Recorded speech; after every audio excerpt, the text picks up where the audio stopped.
live from the Steel Twins recording studio in beautiful Traverse City, Michigan.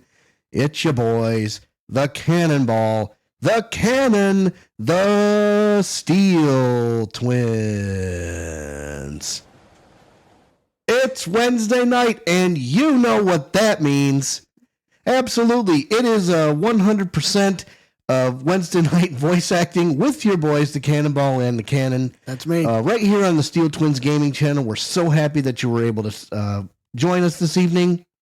So, tonight we conclude the memoirs of the Clouded Kokoro, a.k.a.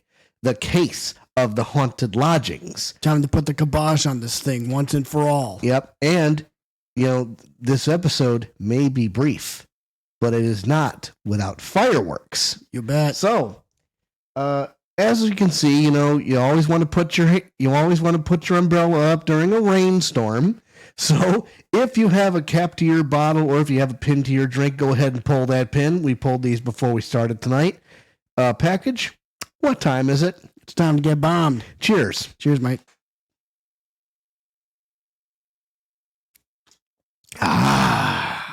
Okay. So, I think we're ready to get this thing started. Let's get to it. So, okay. So, load the game again. I always love this. This is so great. Yes. It's always so exciting. But I'm so pumped for the case after this. You guys have no idea. I mean, so just so you guys are aware, we're going to be out of town next week. Next week we will have we have a road trip to Tennessee. That's right. Yeah. So along with various other cities, including Memphis and Cincinnati. Yep. And we'll stop off in Kentucky. We'll drive through Indiana. It's going to be so much fun. I can't wait. Me neither. So, and then when we return the week after, that's when we're going to hit the rubber's really going to meet the road. That's right. But for now, here we go. This is the epic conclusion to the memoirs of the Clouded Kokoro. Lock him and load him, ladies. It's go time. Yep. Good news. The check cleared. It's go time. 23rd of February, 11:32 a.m. The Old Bailey, defendant's antechamber. Joyful, jubilant, jumping jacks! Oh, Mr. Natsume, I'm so pleased for you. Locum student Mr. Naruhodo Esquire, and non-locum judicial assistant Miss Mikitoba Esquire. Now, finally, at long last, there can be proof. Proof that I'm innocent, and proof that my tea is innocent. Good morning, my dear fellows. Hillox Holmes! May you drink my tepid tea and fall forever silent. And of course he's giving us the sign again. I thought the tea was innocent. Oh, Mr. Sholmes, you've come. How wonderful. I made it sound like it's not. Thank you, I appreciate that. Please, save your derision. I know what you're all thinking. Good morning, he says, when it's very nearly time for luncheon. Your scorn is written clearly across your faces. Nobody said or thought anything of the sort. The truth is, I was determined that today would be the day. As sleep seduced me last night, I thought, tomorrow, for once, I shall not oversleep. I shall rise early and be present in court to support my companions. Such spirited determination has a beauty all of its own, does it not? Oh, yes! And then I began to muse on the subject. Why do people oversleep, I queried. Why, time after time, do they make the same foolish blunder? And the answer came to me at once. It's so delightfully simple. People oversleep because they sleep. Well, is that not an astute insight into the matter? Oh, yes. Upon which realization, I attempted an experiment. I didn't sleep a wink all night. And the results? By first light, I was exhausted and began to be assailed by fits of drowsiness. Shocking! And so, the conclusion of last night's experiment is this. A good night's sleep is quite simply essential. Yes, I think most of us probably knew that already. What others presuppose, I prove by experimentation. That, my dear fellow, is the scientific method. Ah, yes, and one more thing. Do you remember this? Huh? Yes, of course. It's the poison that Miss Green was about to drink at the hospital yesterday. Oh, you didn't manage to... It was a laborious task, as the bottle was near empty. But such inconveniences do not hinder Sholmes. I managed to confirm that it contained strychnine. Yay! All right! Yes! So I was right! Perhaps, though of course such circumstantial evidence doesn't prove Miss Green's guilt. I shall leave the bottle in your care now, but licking the inside of the neck is not recommended. The bottle of poison has been entered into the court record. Oops.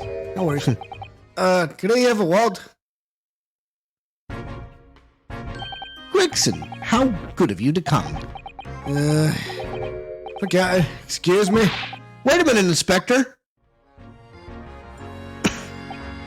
I, don't wish to make a nuisance of myself.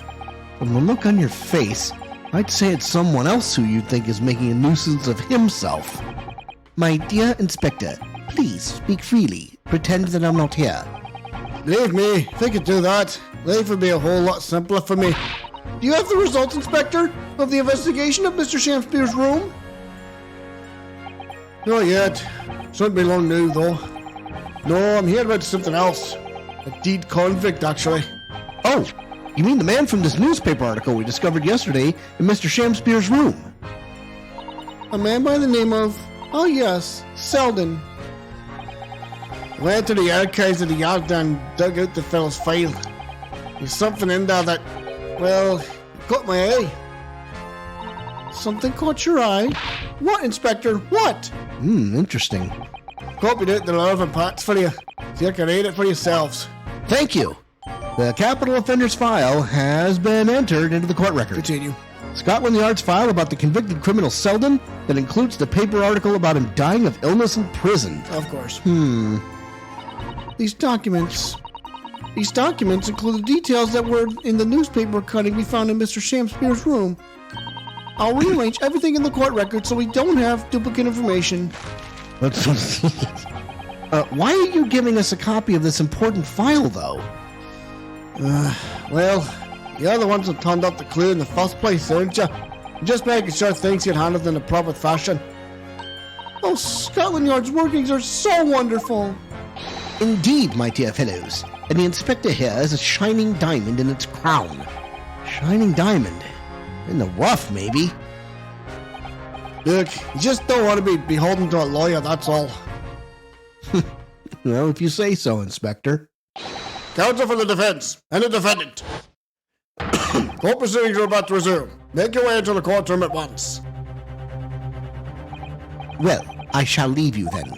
I will be listening with interest from the public gallery. Not nodding off at all. Certainly not. Thank you, Mr. Sholmes.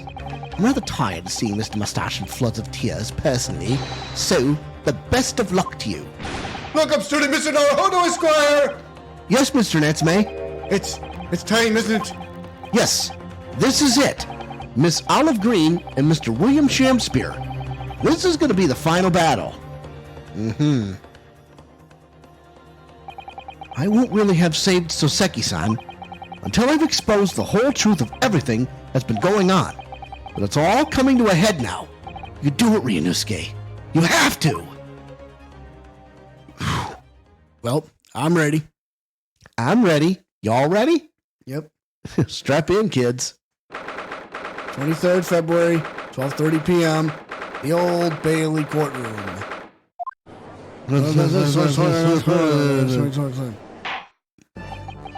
In the name of Her Majesty the Queen, I hereby declare this court to be in session again now. Before the recess, we heard a most startling accusation from the defense, namely, that the victim of the case we heard here only a few days ago is the true perpetrator of this incident. A reckless, rash, and prejudiced charge of wrongdoing, in my opinion, my lord. However, the prosecution has tried to extend every courtesy to this amateur newcomer from dubious eastern shores. Thank you for that backhanded consideration. A rather cold assessment from the Honourable British Prosecutor, I must say. So, Lord Van Zeeks, is the new witness present and ready to take the stand? Ready and waiting in the witness's antechamber, my lord. Very well. Bailiff, bring the witnesses in. All right, here we go. It's time. It's game time. Look at this fruit cup. Witnesses, state your names and occupations for the court, please. William Shamspeare, my liege. For mine occupation, I can say only that I be a tragic victim to be pitied. Currently unemployed, in other words. I'm olive green. I'm a fledgling artist. Well, no. Not a fledgling, really. The whole Vesperia is 2 weeks spirited, so I bet she has no talent, I suppose. Also currently unemployed, in other words. What a coat hair. I mean, I can never figure out what these words are. Mr. Shamspeare. My lord, I am thy humble servant. I'm afraid that you are no longer merely the victim in this affair. The possibility has been raised that you are in fact the assailant, intent on taking the life of your fellow lodger. The part you have played in this whole business will be thoroughly scrutinized, I assure you. I would for naught else, my lord. And Miss Green. Yes? You are aware of the reason you have been summoned to this courtroom today, I presume? Yes. The officer did explain. He said I poisoned this ridiculous buffoon. And? Do you accept the charge, Miss Green? He don't know anything about any poisoning. And I don't know anything about this man. Come, lady, die to live. Verily, I know not thy prickly pea-pigmented personage. Quite the alliteration there. Very well, let us proceed with the matter at hand. That being to ascertain whether or not Miss Green has any involvement in this affair. All very strange indeed. Why would you suspect me? I barely ever go to the East End anyway. It so happens that I passed by that neighbourhood 6 days ago, that's all. And on the night that this man was poisoned, he was still in hospital, fainted for my life. Yes, having been unfortunately caught up in the incident on the street outside the Garrett household. Ugh, man, what a case that was. An incident that rendered you unconscious for some 3 days. He was stuck in the middle of my back by a knife, through no fault of my own, and no aim under suspicion. What other irrelevant things might they be suspected of? It's all very disturbing. Your energies may be better spent worrying about random knife attacks, I feel, Miss Green. At this point in time, all that appears to connect you with Mr. Shamspeare's lodgings is the Briar Road incident of 6 days ago. That's why we would like you to testify formally now about exactly what happened. Oh no! The incident 6 days ago. You mean you want me to relive that awful accident? Unfortunately, yes. Please tell the court what happened that day. And of course, we will be interested to hear from you about your movements that day too, Mr. Shamspeare. Eh? What happened 6 days ago is nothing to do with me being poisoned. Let us proceed then. The witnesses will present their formal testimony to the court on the subject of the incident that took place on Briar Road the evening of the 17th of February. All right, let's do it. Cross-exam. Witness testimony time. The evening of the 17th. Oh, this all's going to come to a head soon. It was 6 days ago at about 5 p.m. and he was walking along in the snow when he was suddenly stabbed in the back. Coincidentally, it happened to be just outside the house where the men in this case have their lodgings.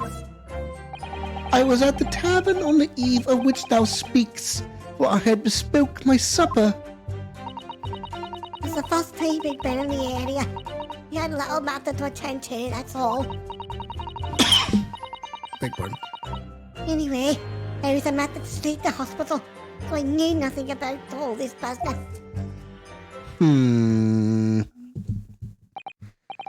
Yes, a second incident inside a week that at what I believe to be aptly described as the haunted lodgings.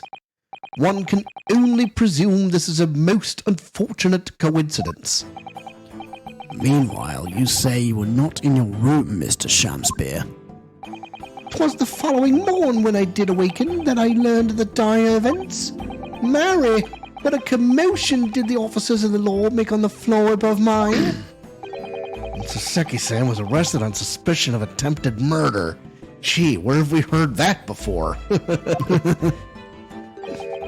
As suspected, there is nothing connecting these two witnesses but happenstance. Oh, is there now? Come on. It's true, it does seem as though they're unrelated at first glance. But I'm not so sure. There's something lurking in the shadows here. I feel certain of it. And this is my one and only chance to expose it. Counsel, you may now cross-examine these two witnesses if you wish. Yes, my lord. Okay, Here we go. let's have a little fun. Cross-examination time. Medication. Time. It was 6 days ago at about 5 p.m. I was walking along in the snow when I was suddenly stabbed in the back. Hold it! I'm well acquainted with the case. I'm sorry I had to go through that. That was awful. I still can't believe I was unconscious for so long. And I woke up to find that the case had been solved and the culprit arrested. Yes, the incident has been resolved already. Perhaps it would help you to consider it a bad dream that ended with your awakening and should now be forgotten. Yes, I suppose so. Thank you. But before you put it completely behind you, Miss Green, I need you to remember the details one last time. You must tell the court exactly what happened that day, for us to arrive at the truth about this new case. The trouble is, there's nothing to tell really. I was just walking along the pavement. Coincidentally, it happened to be just outside the house where the men in this case have their lodgings. Hold it! What were you doing there that day, though? What do you mean?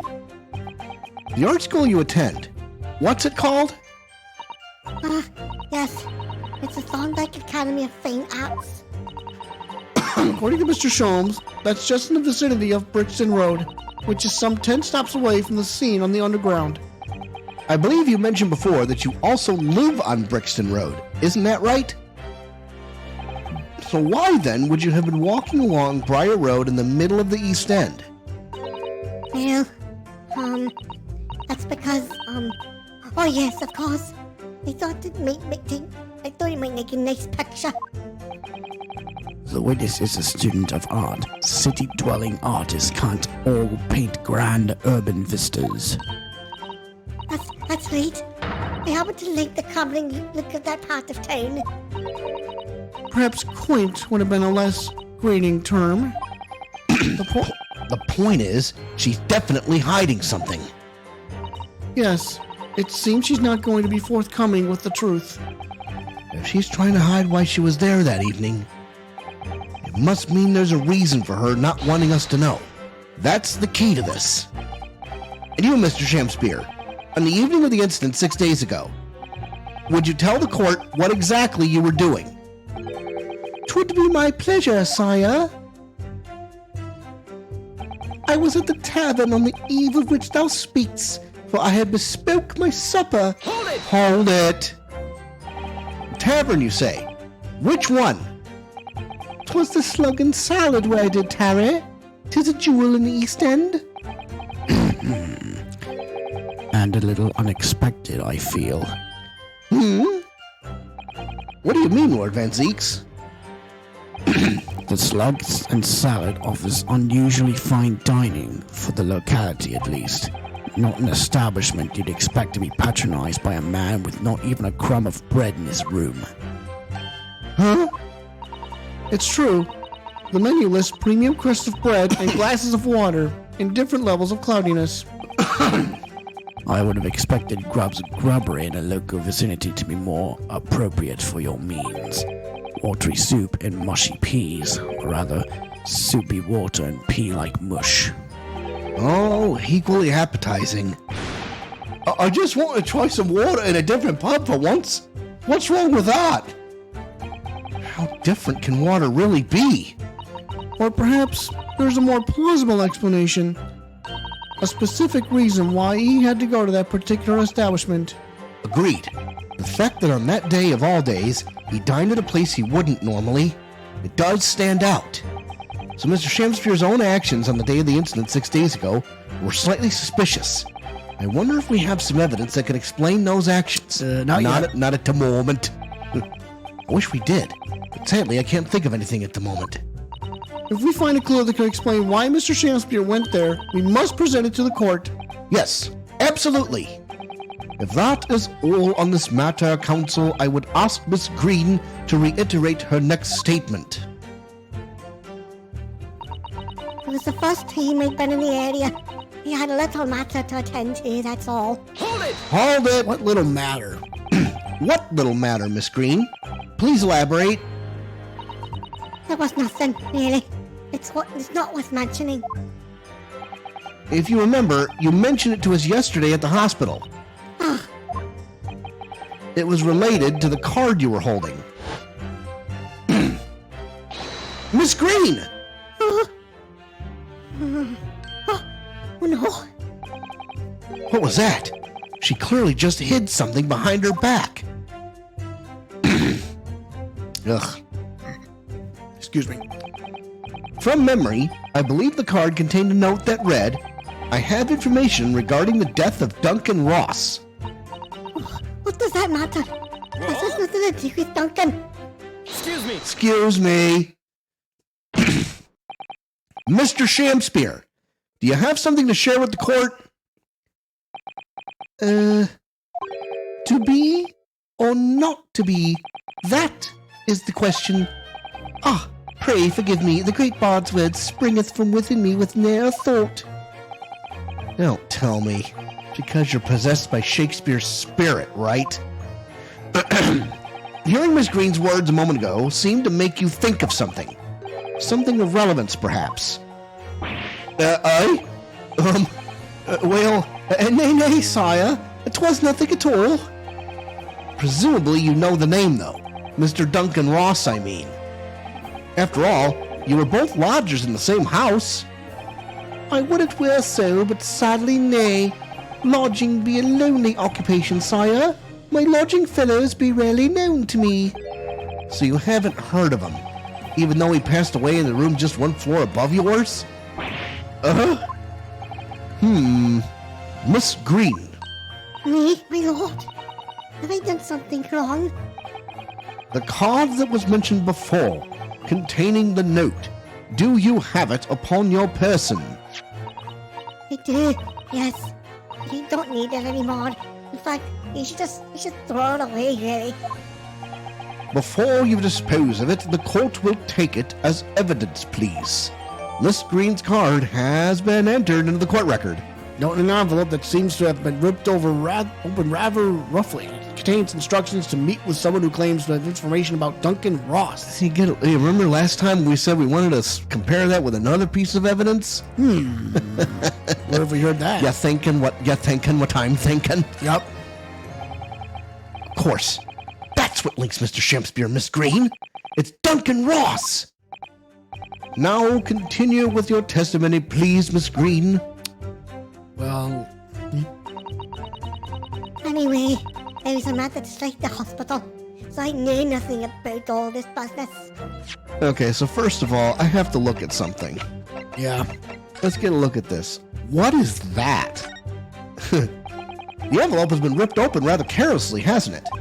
Miss Green strikes me as the type to open correspondence more neatly than that. What is it? The way the envelope is torn, I'm almost sure I've seen that exact same shape somewhere else. Oh, you don't mean... Were you thinking of this piece of evidence, Mr. Naruhodo? Exactly. That's it. Try to match them up.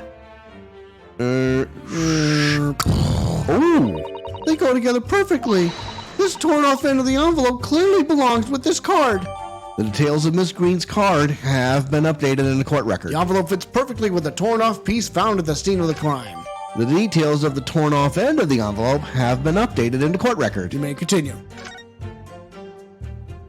Now let's Interessante.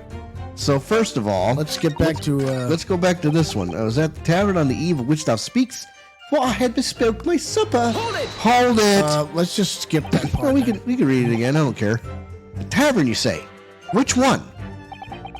'Twas the Slug and Salad where I did tarry. There's a jewel in the East End. And a little unexpected, I feel. What do you mean, Lord Van Zeeks? The Slug and Salad offers unusually fine dining, for the locality at least. Not an establishment you'd expect to be patronized by a man with not even a crumb of bread in his room. It's true. The menu lists premium crusts of bread and glasses of water in different levels of cloudiness. I would have expected Grub's grubbery in the local vicinity to be more appropriate for your means. Watery soup and mushy peas, or rather, soupy water and pea-like mush. All equally appetizing. Well, I just want to try some water at a different pub for once. What's wrong with that? How different can water really be? Or perhaps there's a more plausible explanation. A specific reason why he had to go to that particular establishment. Agreed. The fact that on that day of all days, he dined at a place he wouldn't normally, it does stand out. So Mr. Shamspeare's own actions on the day of the incident 6 days ago were slightly suspicious. I wonder if we have some evidence that can explain those actions. Yes, we do. Present evidence. Mr. Shamspeare. Yes, sire? On the day in question, is it not the case that you visited the Slug and Salad, a place you don't normally patronize, for a very particular reason? I don't know what you're talking about. Pray, if thou hast some purpose, speaks. Very well. I will present the court with evidence. Evidence that explains why you had to be at the Slug and Salad that day. Namely, all together now. Take that! I believe this card reveals the answer. Good Lord. Miss Green's card, you mean? That's right, my lord. It reads, I have information regarding the death of Duncan Ross. Come to the Slug and Salad on Briar Road at 5 p.m. on the 17th. Don't tell anybody else about this letter or the meeting. It is a matter of utmost importance. Mr. Shamspeare, your actions on the afternoon of Miss Green's stabbing are exactly as described in this note. Personally, I find it hard to believe that's a coincidence. Don't you, Mr. Shamspeare? Well?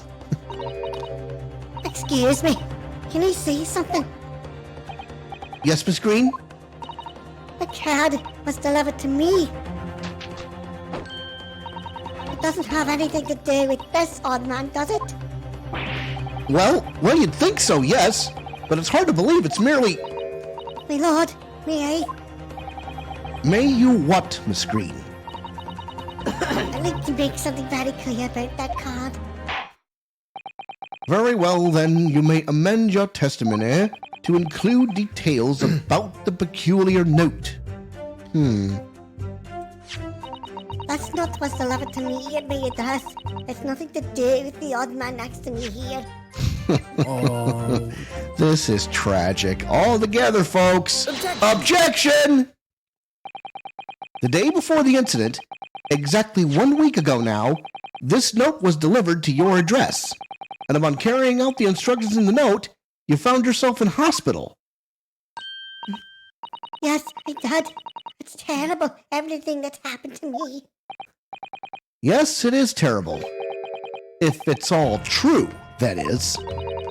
What do you mean? Miss Green, have a look at this, please. It's the torn off end of an envelope.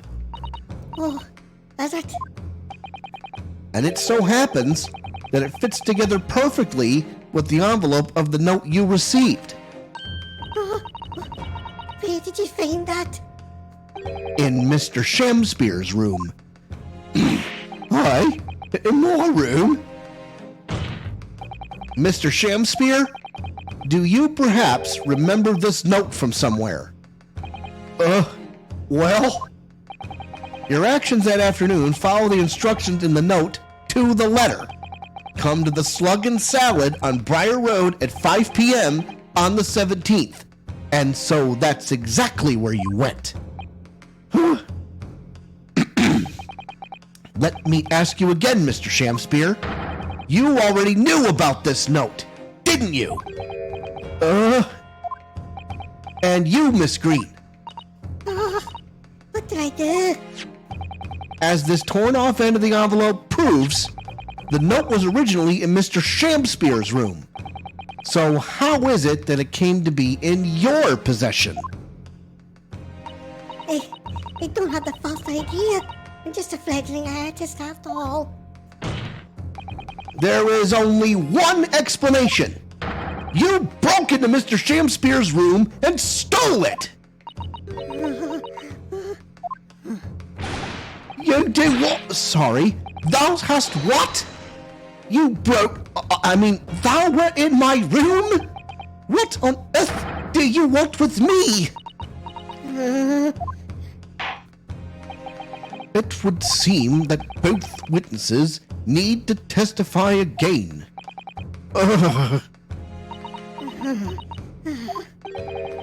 Miss Green, Yes? whilst you have the court's sympathy, I'm sure, for the suffering you have endured in recent events, anyone found to be giving false testimony in a court of law will be duly punished. Please bear that in mind. Yes, I know. Very well then, witnesses, you will give formal testimony again now on the subject of this curious anomaly regarding the note Miss Green claims to have received. Okay, here we go. Getting close to the finish, well, almost close to the finish line. The anomaly of the note. I do remember now. 'Twas a week ago, peradventure, that note was delivered unto me. On the day therein, I did tarry a long hour at the Slug and Salad, yet nobody came. Thereafter, on the evening I shared the company of the Japanese fellow, I did see the note had vanished. I don't know what you mean. You think I snuck into this man's room, do you? Why would I? You can point out the villain here, and as for the torn off piece of the envelope, I don't know anything about it. We'll see about that. You now claim to have received this letter, do you, Mr. Shamspeare? Faith, 'tis so, my lord, and I would swear to have it set upon the table in my humble lodgings. Yet, 'tis clear to me now that since I returned from the tavern that night, I have not laid eyes upon it. Well, that being the case, young lady, it would appear that your testimony was... A lie? Is that what you think? How unfair of you to think I'm the one lying. I beg your pardon? I'm just a fledgling artist, as I said, and fledgling artists don't lie. That note was delivered to me at my address. Besides, we all know who the liar in here is. If that's true, Miss Green, how do you explain the facts? This part of the envelope was, without question, found in Mr. Shamspeare's room. I don't see why I should explain. Sorry? I'm a fledgling artist. My job here is just say what happened, that's all. It's your job to give the explanations and the proofs. You, the fledgling lawyer. Fledgling will do his best. Evidently, my learned friend's cross-examination is our only hope of learning the truth. Well, counsel, I'm ready, my lord. Very well, then. The defense will now proceed with the cross-examination of the witnesses. Miss Green clearly did break into Mr. Shamspeare's room. There can be no question of that. And that's how she acquired the note. Yes, two facts that are starting to lead me to a possible explanation for all this. And it's not a pretty one. No, it ain't. No, it's not. All right, cross-examination time. Now I'll leave the note. I do remember now. 'Twas a week ago, peradventure, that note was delivered unto me. Hold it! Hold it! And can you shed any light on the contents of the note at all? Nay, sire, 'tis as strange to me as a foreign tongue. Even with a knowledge of literature as great as mine own, verily 'tis impenetrable. Mr. Duncan Ross had lodging in the same household as you. In effect, he was your neighbor, so surely you knew him, didn't you? Alack, if the choice is betwixt I knew him and I knew him not, then 'tis with foreboding that I be forced to declare we were by some small measure acquainted. Despite your claims, though, you followed the note's instructions and went to the Slug and Salad. Presumably, that was nothing to do with your knowledge of literature. Marry, naught will have the better of me, sire, save for the lure of curiosity. So 'tis true, I was compelled by my own eager heart to betake myself to the tavern, yet in the end my curiosity was not satiated. On the day writ therein, I did tarry a long hour at the Slug and Salad, yet nobody came. Hold it! Hold it! So even after waiting for an hour, nobody appeared? Well, yes, sire, 'tis as thou say'st. Really? You paused for a moment before you answered. In truth, when thou asked whether nobody appeared, I did suddenly recall. Really? Do you mean to tell the court that somebody did appear after all? I was not alone that night in the Slug and Salad, my lord. No, 'tis returning to me now. I did treat my lips to an almost clear water, and mine innards to a premium crust of bread, and all around me danced a great many companions. What do you mean? Flies, sire, flies. Good lord. In the name of Beelzebub, what were they? Fairies, perchance, from Midsummer Night's Dream, come to taunt me? I think they were just flies. I can't help thinking that the flies ought to choose something more wholesome to buzz around. Is that wrong of me? No, it is not. Thereafter, on the evening I shared the company of the Japanese fellow, I did see the note had vanished. Hold it! Hold it! When exactly did you notice it had gone missing? Such idle thoughts ne'er occupy my mind. I am busied with greater ideas. In other words, you didn't notice. Several days passed between your outing to the tavern and Mr. Natsume's visit to your room.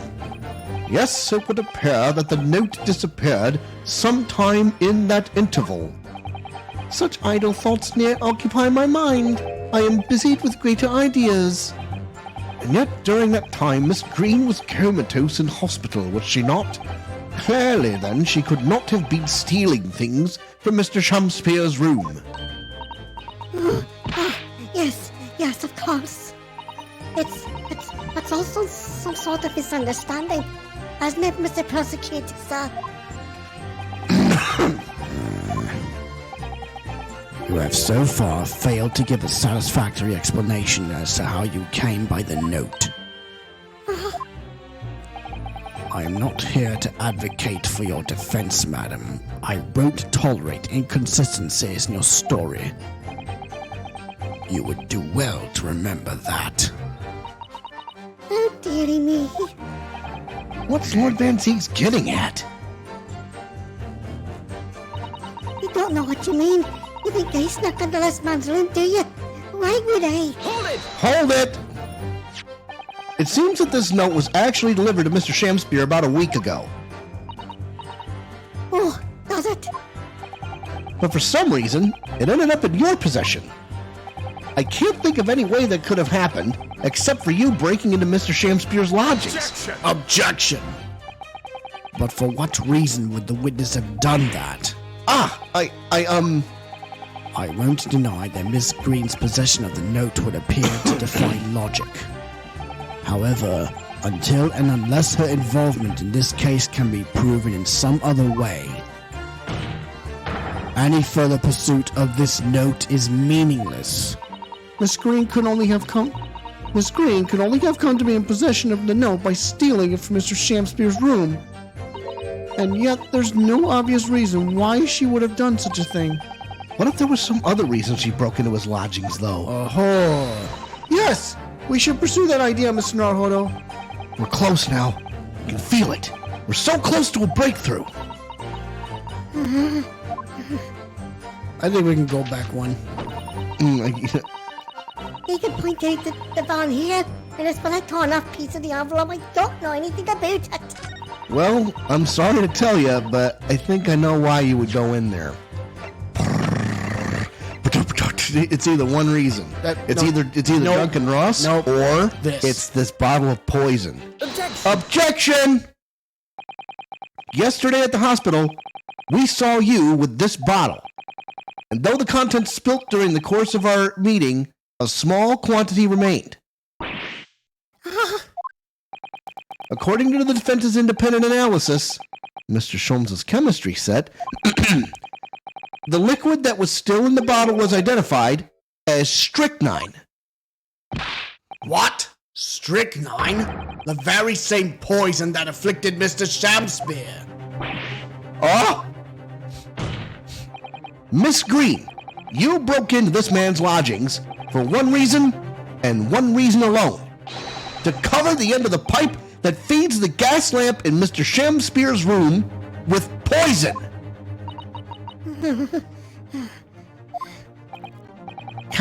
Can this be? You broke into my room to... It may seem incredible to the court, but from the remaining clues, there is only one logical conclusion that we can reach.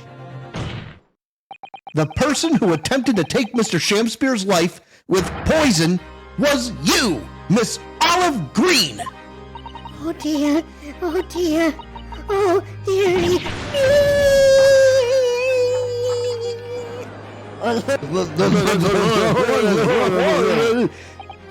Order!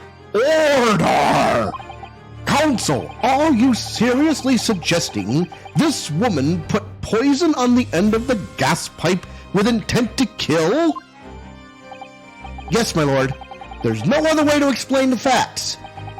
But if Miss Green did indeed set this odious trap 6 days ago, and the victim had put his mouth to the pipe that very evening as expected, the attempted murder would have happened 6 days ago, surely. Well, it's a very good point. Perhaps not, my lord. I beg your pardon? There was a significant police presence in the area that evening on account of the incident on Briar Road. Local residents were being interviewed throughout the night as part of the ongoing inquiry. A circumspect criminal would likely have chosen not to carry out any wrongdoing at that time. Lord Van Zeeks!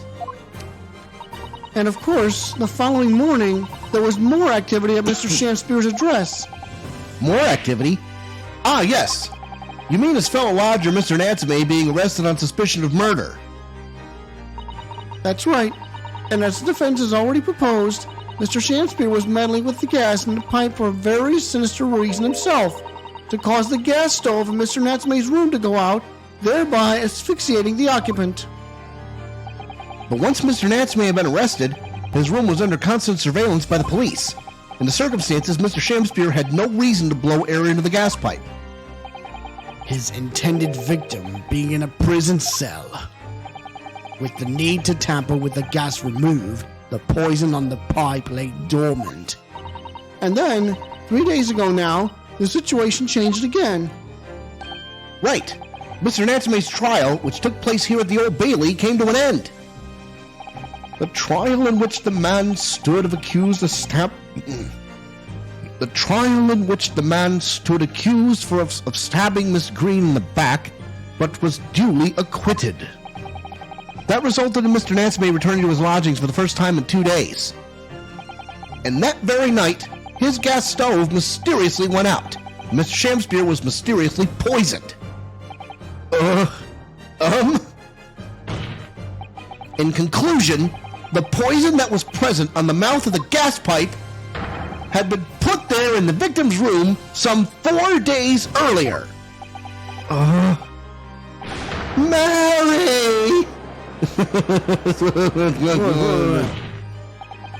With that new understanding, it becomes clear that this letter was all part of the plan.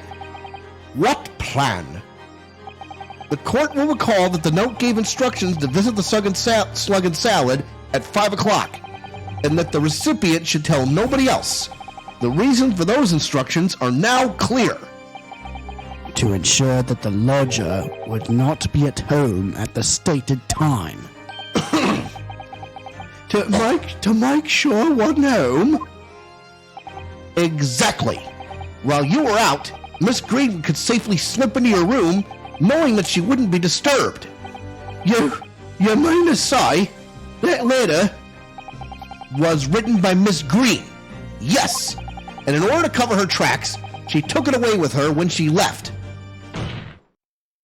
Just after she smeared poison over the mouth of the gas pipe in your room. Order! What do you have to say for yourself, witness? Just who are you? Why are you trying to kill me?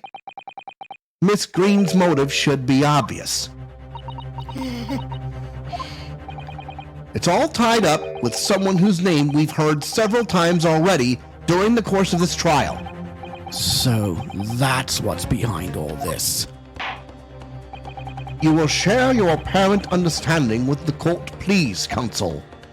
Which person is behind this woman's motive for the attack on the victim's life? All together, everybody, Duncan Ross. Take that! Duncan Ross. That's right. Before the defendant, Mr. Natsume, took up residence in lodgings in Mr. Garrett's, somebody else was renting the room. Mr. Duncan Ross.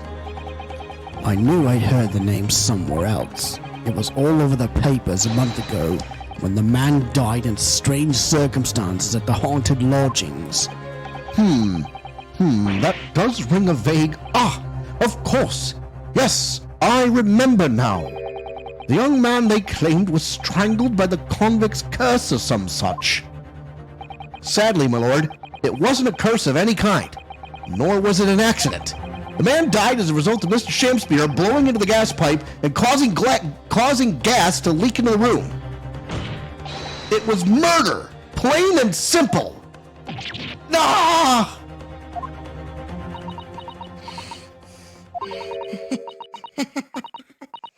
Well, what do you know? The world is so unfair.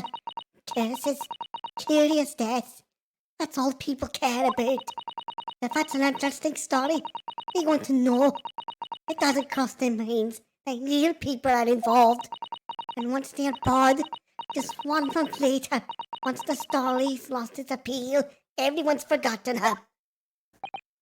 You mean you? Duncan was... Mr. Ross was Miss Green's fiancé. Fiancé? You may not have known until now who Miss Green really is, Mr. Shamspeare. But she's known exactly who you are all along, because you're her sworn enemy, the murderer who took the life of the man she was to marry. Mary!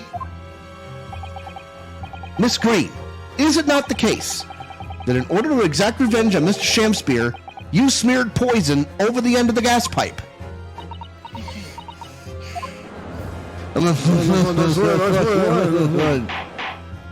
This is all quite extraordinary.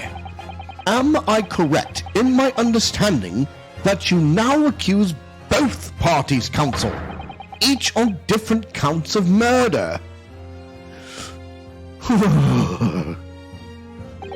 Yes, my lord, that's correct. Objection! Inhaling so deeply, it appears that my fledgling learned friend has taken in a lungful of dubious gas that's causing his judgment to be clouded. What? Why would Mr. Shamspeare have wanted to kill these lodgers, as you say? Oh, we'll find out. You have completely failed to provide a motive to substantiate your accusation against the man. Oh, have we now? Yes, that's right, Mr. Leaper, my liege. I have been slighted. 'Tis lies, all lies. I deny every utterance. And you'll have to forgive me, Mr. Naruhodo, sir. But I don't intend to admit to anything either.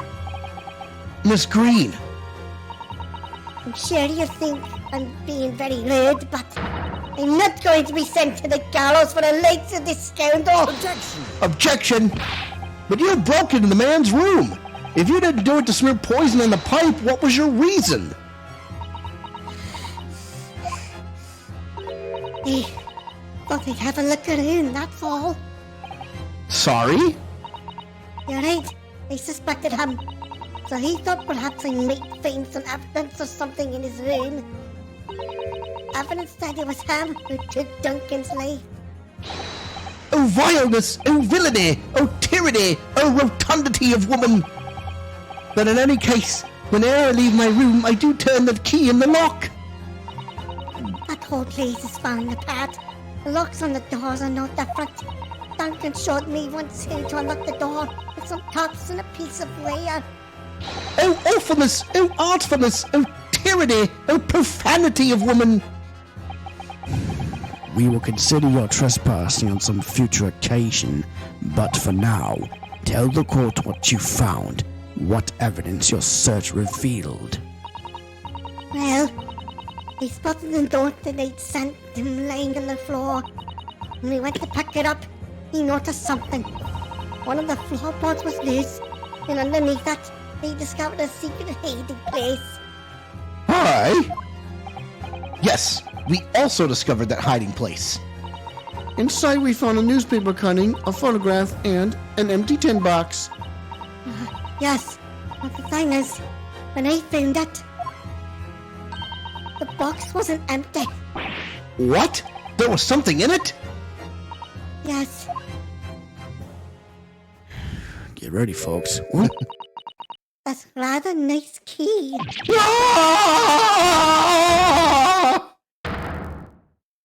What are you doing with that? What the? Every ounce of color is drained from his face. Give it here! Give it to me now! It's mine! I inherited it! What was that, witness? What did you say? You inherited it? No, What's all this about? He inherited that key? That was obviously important to you, since you'd gone to such lengths to hide it, so he took it. I don't know what it's for, but you took something precious from me, so I took something precious from you. So what does that mean? You can't open something now. I don't care. Give it back this minute! Give it to me! Calm yourself, witness. So Mr. Shamspeare's tried, and in one case succeeded, to take the life of 2 lodgers now. Yes, his motive for doing so is the key to everything that's happened. I think we know what it is. It's true that there appears to be no motive to support the accusation against Mr. Shamspeare. At first. But considering everything we know now, I think there is actually something that could explain it. What? Goosh! I need to recall every piece of evidence at our disposal. Everything we've seen and heard. Because I'm sure that I just caught a glimpse of the link that runs through all of these events. In that case, counsel, I must demand that you present evidence to the court in support of your claim. What is it that you say can explain the motivation for Mr. Shamspeare's alleged crimes? All together, everybody, take that! That's an official police report, is it not? The Selden file? How did you get hold of that? Selden? The now sadly deceased Mr. Ross and the defendant Mr. Natsume have only one thing linking them. The fact that they had lodgings in the same room. Well, yes, we know this certainly. A room that was formerly occupied by Selden. Until, that is, he was arrested by Scotland Yard for his involvement in multiple burglaries. I see. And it so happens that the convict Selden left behind one very substantial mystery when he died. The sum £1,000 worth of loot that he stole, which as yet remains to be found. Ah, yes, of course. It's coming back to me now. It's written in this file here. £1,000 lost en route to hell. That was how the papers summed it up. And it seems that one particular fellow inmate was with the convict in his final moments. It's not hard to imagine Selden entrusting that inmate with his most closely guarded secret. Well, what is that secret? Let's take a look at it. Investigative findings related to Selden. 18 counts of burglary, 6 counts of suspected murder. Died of natural causes whilst in prison, his final moments witnessed only by his cellmate. The estimated £1,000 worth of loot he stole remains unrecovered. £1,000 of loot, holy crap. Ooh. Condemned criminal dies of natural causes in prison. Manchester's Strangeways Prison announced the death of convicted murderer and burglar Selden by natural causes in the early hours this morning. He had been suffering with fever since the end of October. Altered by the shouts of its fellow cellmate, Alerted by the shouts of his fellow cellmate, medical staff arrived to find him already dead before his capital punishment could be carried out. The location of the stolen loot, and perhaps a key to unlock whatever the container the valuables were in. I mean, this key has... Mr. Shamspeare, it was you, wasn't it? You were at the capital offender's side when he died, were you not? What are you talking about? It's a false charge, I tell you. A false charge. The name of the inmate who was with Selden at his death isn't noted in this file, but a simple telegram to the prison where he died would quickly tell us how false the charge really is. But even if it's true, why would the man be so intent on killing every subsequent occupant of the convict's lodgings? There's only one explanation for that, my lord. It was in that very room that Selden hid his loot.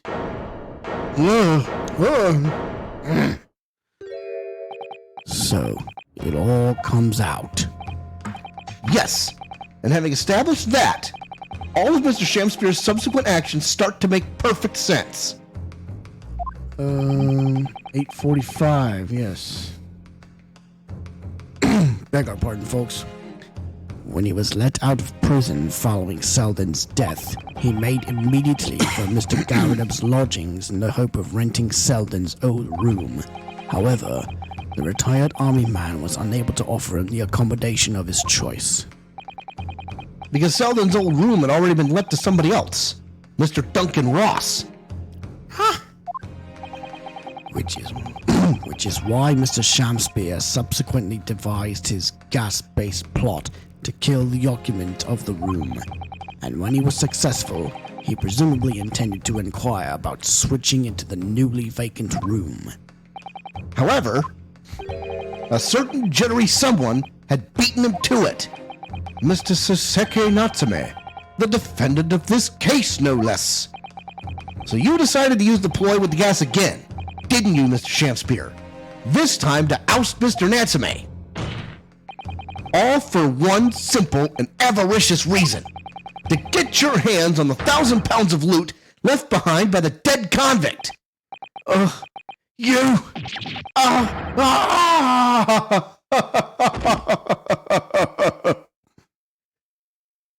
It's all silent now. So we say. Looks like I'm gonna snuff it before I get to stretch me neck. Listen, I want you to have me loot. Anything to stop the coppers getting their mitts on it first. And it's hidden in the room where I was lodging when they got me. Here, this is the key to it. Take it. Always stay one step ahead, mate. See you in hell, I guess. Shamspeare. That's the convict Selden talking. It's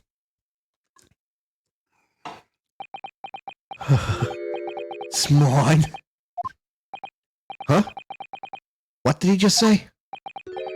It's mine. That loot is mine. That loot is mine.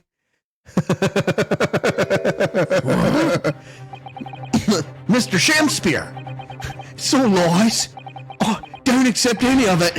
What should I? After all, you don't have a shred of evidence. You can't prove I killed that fella. Forsooth, I'm the victim here, remember? Isn't that right, ladies and gentlemen? If I don't admit to it, there's not you could do. You can't arrest me, for the time being anyway. Verily, you can't arrest the victim, can you? Isn't that right, ladies and gentlemen? I'm so close. I just need a few more hours. I swore to myself that I'll get my hands on it, and I can almost taste it now. You really think I'll just give up? There's no question in my mind now. This man is guilty through and through. But he seems so utterly intoxicated by the idea of that loot. I'm afraid that however hard you press him, he'll never admit to what he's done, Mr. Naruhodo. There is a way. Pardon? There's one way I can finish him. No! He's already committed the most heinous crimes to get his hands on that loot, which means all we need to do is find it first. A fine plan, were it not for the fact that the police thoroughly searched the room following the death of Mr. Ross. If it's there at all, it must be very well hidden indeed. Without conclusive evidence, I certainly cannot rule. If only there was some way we could find the convict's loot quickly. This is the final piece in this complex puzzle, but I think we might have it in our possession already. Or rather, I think we may well have something that can help us find where that loot is hidden. My lord? Yes, counsel? The defense would like to make a proposal about how to find the late convict's hidden loot. I believe we are already in possession of something that could give us a clue as to its whereabouts.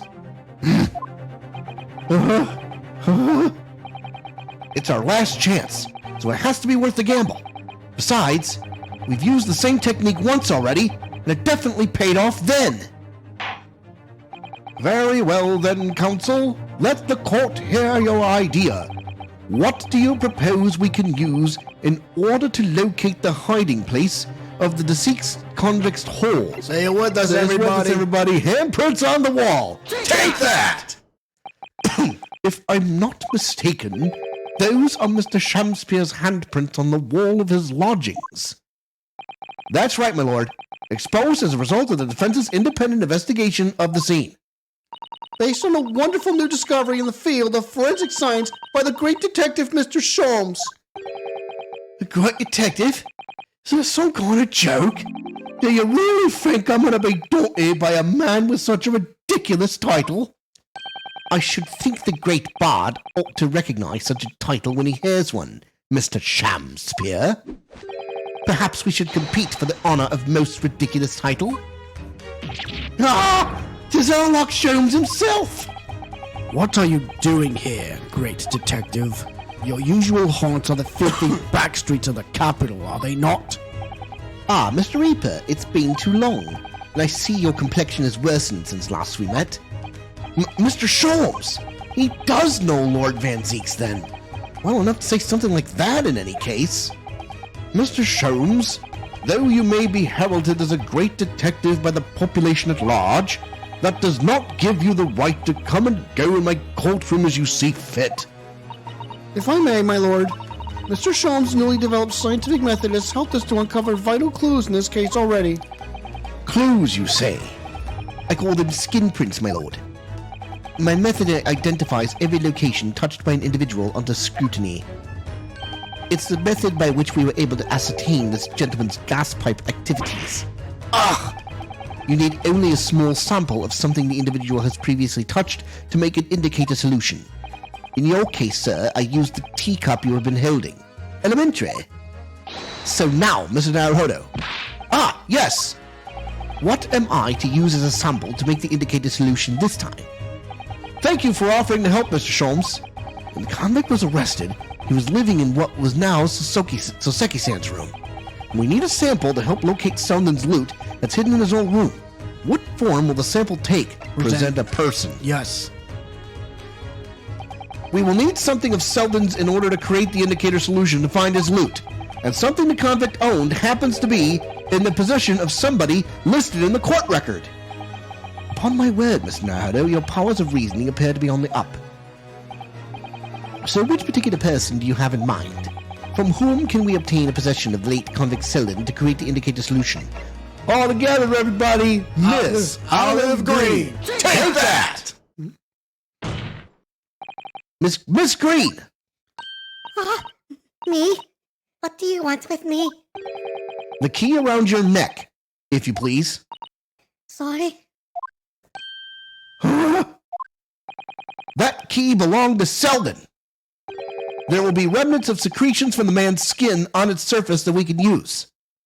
And hers, really. Very true. That is the sample we need. Using it, we can create the indicator solution required from Mr. Sholmes' skin print seeker. And find out exactly what Selden touched in the room that he used to rent.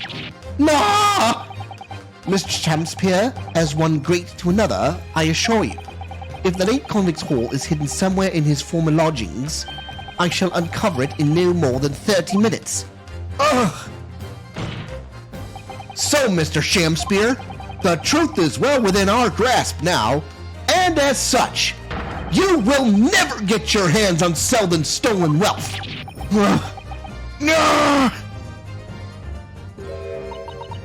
In that case, I'll gladly let Mr. Sholmes have this key. No! Give the key to me! The detective shall have it! It's over, Mr. Shamspeare. No! No! You're out of options now. There's only one thing left for you to do. Admit your guilt!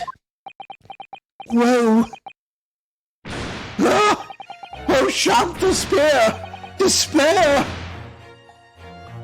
Be thy name! Oh.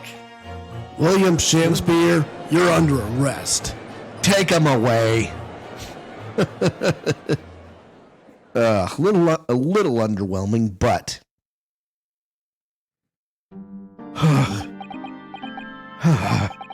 I never intended to kill the man. I just want to drive him out of the room, that's all. So you'd have time to find the convict's haul of stolen goods. Yet after you'd killed the young man, you still didn't move into the room. I asked the landlord, of course. I pleaded with him, but he refused. Why?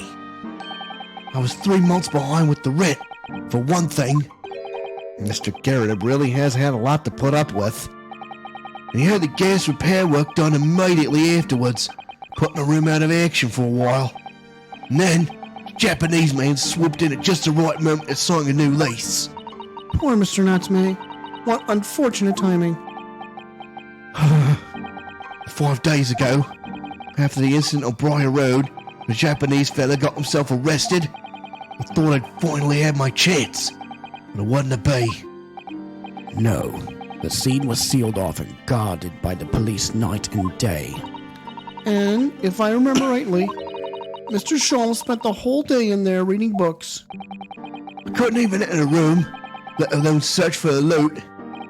Which is why, on the day Mr. Danceman was acquitted and returned to his room, you once again tried your trick of blowing air into the gas pipe that feeds the stove in his room. Unbeknownst to you, however, that action would lead you into a deadly trap.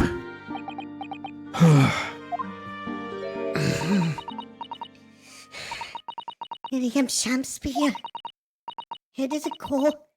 To be or not to be? That is the question. From Shakespeare's Hamlet, Act 3, Scene 1. Well, let me tell you, in your case, it's not to be. That is the answer. You deserve to die for what you've done.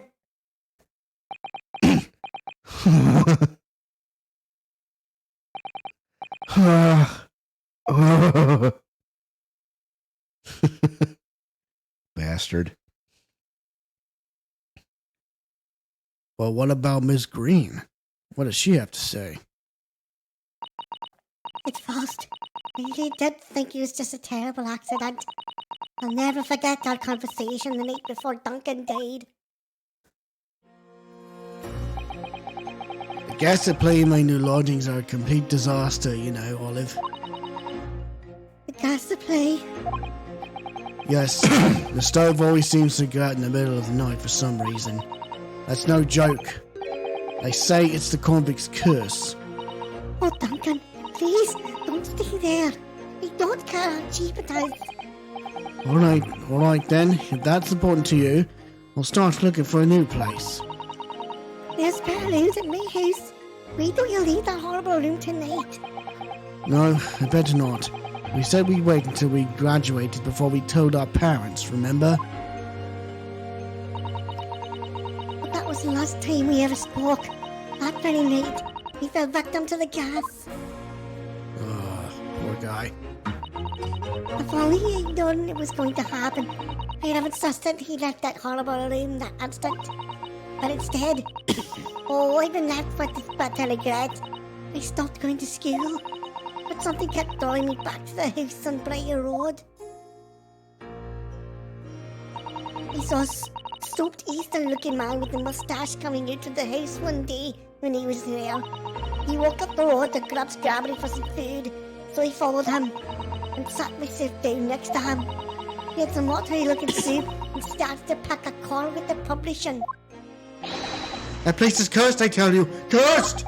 The ghost of that convict who used to live there is trying to suffocate me!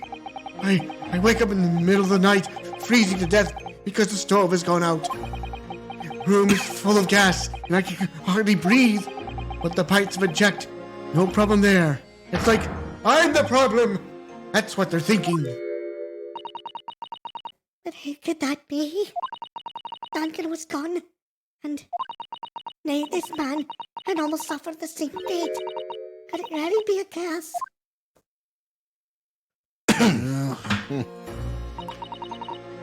Then I remembered a rumour I'd heard about how the gas companies go around investigating the gas installations. A rumor? Ah, you mean...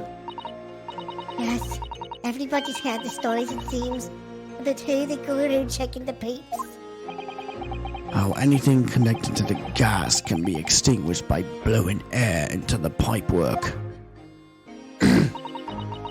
That's when it started. A little flicker of doubt in the back of my mind. That just wouldn't go away. It was a really an accident, though. Once I'd had the idea, they wouldn't leave me alone. They played me day and night. So he put us at one of the black markets in the East End. Black market? I'd never been. I just heard people talk about them. And you really can buy anything you can think of there. In some ways, being able to get my hands on this so easily made me even more determined. I had to find out one way or another. Was Duncan's death an accident, or was it murder? And your chosen method for establishing the truth was simple, but highly effective. Smear poison on the gas pipe you suspected the man of tampering with, and wait. If Mr. Shamspeare was innocent, nothing would come of what you'd done. But if he was guilty, he would pay for his crimes dearly. I found out the name of the man I suspected, William Shamspeare, and then I wrote him in this little note. You have information regarding the death of Duncan Ross. Come to the Slug and Salad on Briar Road at 5 p.m. on 17th. Don't tell anybody else about this letter or the meeting. It is a matter of utmost importance. Yes. Have he done it? I knew that would worry him enough so he'd be sure to go. So he waited to see if it worked. And of course, Mr. Shamspeare followed the instructions to the letter. They walked out with the gas pipe was straight away, so I smeared a good amount of poison I bought all around the mouth of the pipe. All the time praying that the devil's work wouldn't be done, and that it was just all some wild fantasy. Actually, no. All the time praying that the devil's work would be done, and that the culprit would get his just deserts. Well, that's... Oh my gosh. That runs... What an asshole that guy is. You bet he is. Oh my god. Quiet as a mouse. Oh my gosh. Are you kidding me? No way. That's not... 3 days ago, when you were first stood in the dock before me, this whole affair seemed relatively straightforward. Yes, my lord. I certainly never imagined the depths of depravity that we should subsequently find lurking behind the scenes. It has been a long road, my Nipponese friend. Oh, yes. And one I certainly didn't envisage walking with you. Nevertheless, together we have reached the light at the end of the tunnel, as it were. Miss Green, Yes, my lord. you will henceforth be stripped of your freedom as punishment for the attempted murder of Mr. William Shamspeare. Yes, I know. And you, Mr. Shamspeare, you will be tried for the murder of Mr. Duncan Ross in cold blood and the subsequent attempted murder of Mr. Soseki Natsume here present.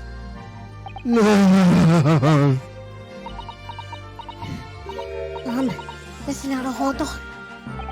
Ah, yes. Yesterday, at the hospital, and you and your friends stopped me from... From ending your life by drinking what was left in the poisoned bottle. Hey, I wasn't myself. I can't even really remember what was going through my mind. To be or not to be, I suppose. That's a question that's so hard to answer, it seems.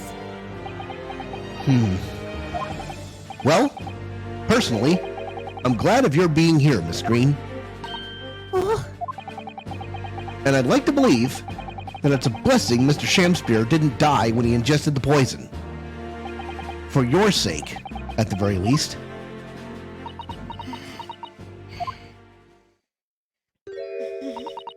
because of you, I chose life, not death. And now, you made the truth come out at last. Really, I can't thank you enough. Oh, Miss Green. Mr. Soseki Natsume, Yes, my lord. the court declares that you are exonerated from all blame in this matter. Accordingly, I would call upon the ladies and gentlemen of the jury to present a verdict of not guilty. We are in full agreement, my lord. In that case, I hereby declare the defendant Say it with us, everybody. not guilty! Yay! Not to me! Not to me! Not to me! Not to me! That's my favorite part. Yes, it is. Court is adjourned. The 3 best words on the English vocabulary, baby. It's all over. You can cry now. Yeah, the only time a lawyer can cry is when it's all over. 23rd of February, 3:24 p.m. The Old Bailey Defendant's Antechamber. Oh, yes, yes, at last. Divine justice duly done! Divine justice? My dear fellow, if there were any divine justice in this world, you would shave that mustache. No, this has nothing to do with my mustache. Some say that a luxuriant mustache is a sign of physical prowess, Mr. Sholmes. Look up, student Mr. Naruhodo, Esquire. Once again, you saved me from doom. I'm very happy to have been able to help, Mr. Natsume. Congratulations on your acquittal. You're second in almost as many days. I was first acquainted with and gained affection for English literature whilst in our great homeland empire. And then, by a twist of fate, I was brought to the land that bore the fruits of that literature. Only, the city of bricks and mortar became my prison. Try as I might, I never found my feet here. In the end, I confined myself to my room and lived life through friendly old books. You've had such a difficult time, haven't you? Ah, but a week ago now, I dragged you out of that dark and dingy room of yours, did I not? You did. And I've seen more of life in this week than in all my years to date. And for the first time, I feel I've begun to see the true face of the English that's so far been hiding from me behind the wall of fog. My dear fellow, there is nothing special about the true face of the English, as you put it. Wheresoever one goes in the world, humans are human. There are few genuine differences. Yes, I think you're right. I finally started to see that, and I've come to understand something. I've worked out why I was attracted to English literature in the first place. It made me see that whatever our nationality, we humans all have the same hopes and fears. We're all just doing our best to live. Well said. I've come to feel the same way. I made a decision too. I'm going to cut short my study tour here and return to Japan. What? Just when we become friends here in England. What a terrible shame. Oh, I know.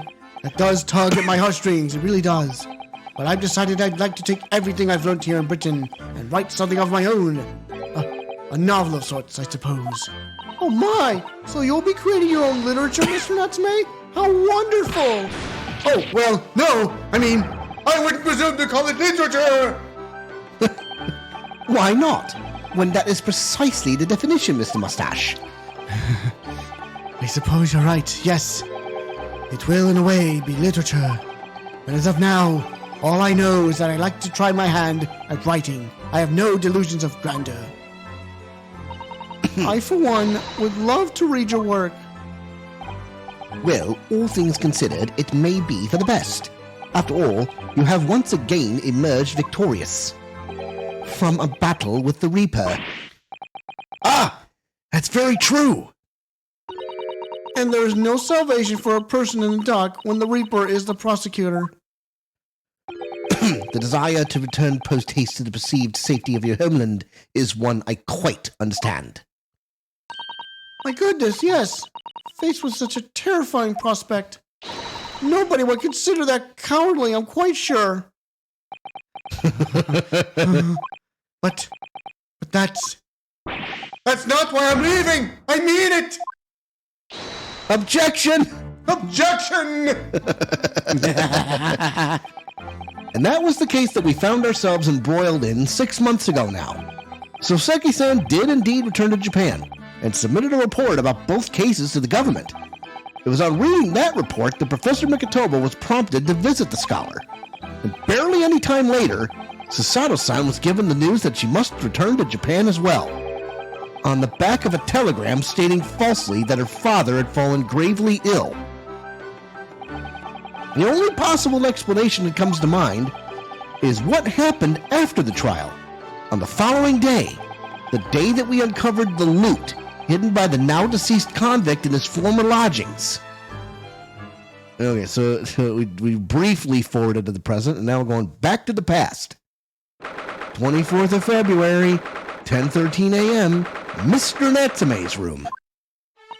Oh, well done, Mr. Sholmes. How simply marvelous of you to uncover this secret hiding place in just one day. Wasn't it supposed to take 30 minutes? As I believe I told you, my dear fellows, skin prints are extremely useful in such situations. Wouldn't you agree, Gregson? Rex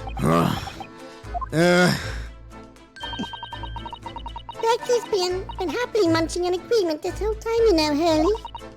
Happily, I think perhaps humorlessly might be closer to the truth.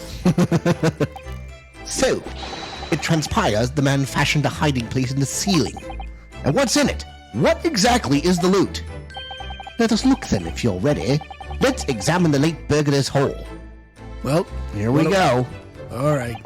What the? What is that? Blood? It looks to be some sort of neckband or collar. I mean, that's a gaudy-ass collar, but damn, look at the bloodstains on the inside. What? A collar? It's huge, though. And look at all the gemstones set in it. I can see why it was painted with worth £1,000. Perhaps I could have it as a belt. Oh, have you noticed on the inside there? There are some dark stains. You don't think they could be blood, do you? I mean, there's quite a lot of it. On second thoughts, perhaps I won't have it as a belt. Then of course there's this emblem here. A large letter B and a small crown. What could that possibly mean? What is that? What does it signify, do you think? Oh, I hadn't noticed that. I feel as though I've seen that emblem somewhere before, you know. Where could it have been? That's enough of that, I think. What?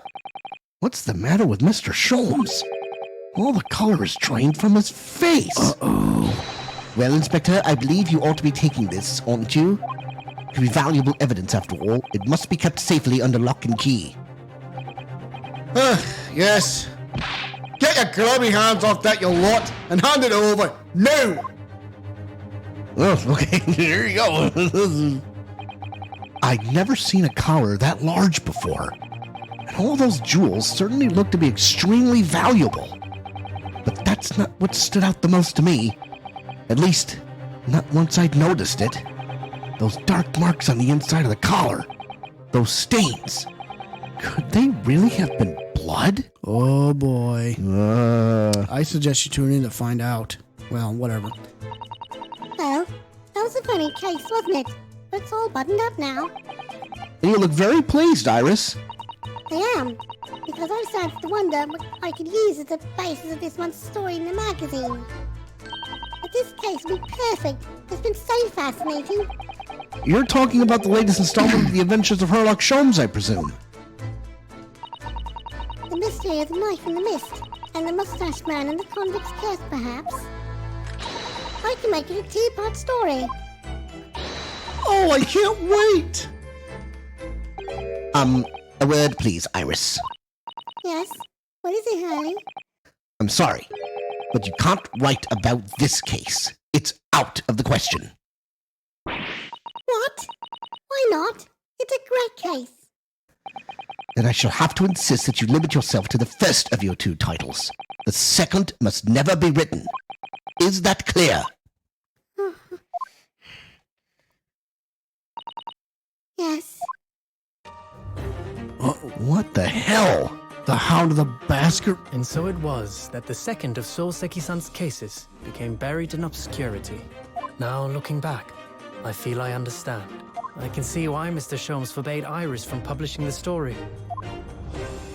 It would take a little longer before I saw the link between everything that had happened and would happen.